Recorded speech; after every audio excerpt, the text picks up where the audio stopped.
Salut toi, c'est Queen Camille. Parler de sexe sur internet, ça me met pas très à l'aise. Non, je déconne, j'en ai rien à branler.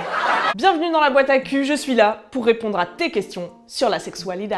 Et aujourd'hui, on va parler de quelque chose de très énervant. Quelque chose qui te donne envie de prendre la tête des gens comme ça et de faire... On va parler du revenge porn. Propulsé par mademoiselle.com. Ah ouais. Ça swing. Aujourd'hui, je réponds à une question de Caro que je vous lis avec ma bouche. Salut Queen Camille, salut ma fraise au sucre. Un ex a fait tourner une photo de moi nue à tout le collège. Mais je n'ose pas le dénoncer, car c'est moi qui lui ai envoyé la photo. Oh, ça c'est vraiment pas gentil. Le revenge porn, c'est le fait de partager publiquement du contenu à caractère sexuel, mais sans le consentement de la personne sur la photo ou sur la vidéo. Pas gentil, putain! Bien souvent, ça concerne des femmes. Ce monde sexiste ne cessera donc jamais de nous étonner. Et ça intervient généralement après une rupture amoureuse, dans le but de faire du mal. C'est pas gentil de faire du mal! C'est grave, c'est humiliant, ça trahit complètement la confiance que tu avais mis en cette personne, ça peut avoir des conséquences sur ta vie sociale, et ça peut vraiment être traumatisant. Mais surtout, c'est illégal. Depuis 2016, le revenge porn est puni par la loi, et les auteurs encourent jusqu'à 2 ans d'emprisonnement et 60 000 € d'amende. Prends-toi ça! Cher Caro, dans ton mail, tu dis que tu culpabilises parce que c'est toi qui as envoyé la photo, mais je ne pense pas que tu l'aies envoyée avec une autorisation écrite de la diffuser le plus largement possible à un très grand nombre de personnes en un minimum de temps, hein? Non, tu n'as pas fait ça. Et ça, c'est un petit détail qui fait la différence. L'auteur de cette vengeance n'a aucune excuse pour avoir diffusé ta photo. Il a tort à 4000%. Je suis à ça de le traiter de gros bolos. Putain, retenez-moi! Parce qu'on peut choisir de ne pas envoyer des nudes ou de ne pas se faire filmer pendant le sexe. Mais parfois, les auteurs de revenge porn utilisent des contenus volés ou filment leurs victimes à leur insu ou encore fabriquent des montages de toutes pièces. Ils n'ont que ça à faire.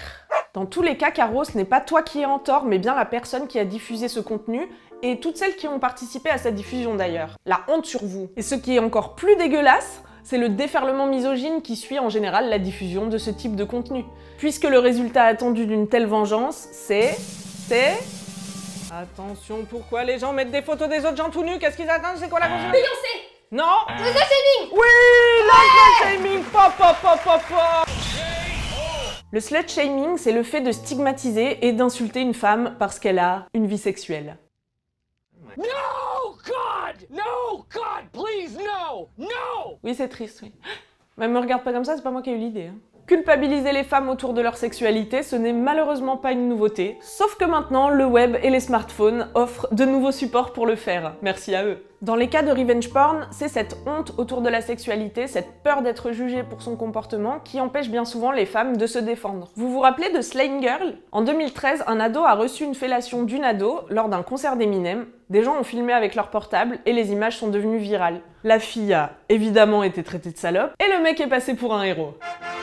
Le sexe est un fait glorieux pour les hommes, une honte pour les femmes. C'est sur ce double standard que s'appuie le revenge porn. Cher Caro, si des images te montrent nue, faisant une fellation, faisant l'amour, ou même te masturbant, en faisant l'amour avec un mec qui fait une fellation à quelqu'un qui est nu, bah c'est juste du sexe, hein. Faire du sexe c'est normal. Et plutôt délicieux. Ce qui n'est pas normal, c'est que du contenu privé soit partagé publiquement sans ton consentement. Ça, c'est juste un comportement de gros FDP.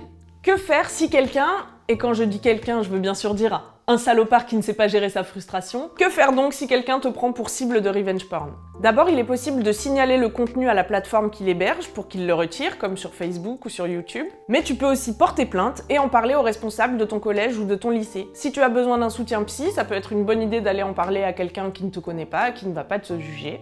En fait, le jour où les femmes ne seront plus jugées sur leur comportement sexuel, le revenge porn n'aura plus aucune raison d'exister. La vraie solution contre le revenge porn, c'est d'éduquer les garçons et les filles au consentement, à la sexualité positive, c'est de continuer de dire que les filles aiment le sexe, et c'est de s'abonner à cette chaîne! Voilà Caro, j'espère que cette vidéo t'aura donné envie d'agir contre ce comportement dégueulasse, parce que la honte doit changer de camp, wesh! Si tu as une question sur la sexualité, eh bien tu peux me l'envoyer à queencamille@mademoiselle.com, et je la lirai au petit-déj, comme ça, tranquille, parce que j'aime bien vos histoires de bites et de chat au petit-déj, ouais. Et comme disait Evangélie, vos injures glissent sur moi comme des pets de lapin sur une tringle à rideau. Allez, bonne bourre, bye!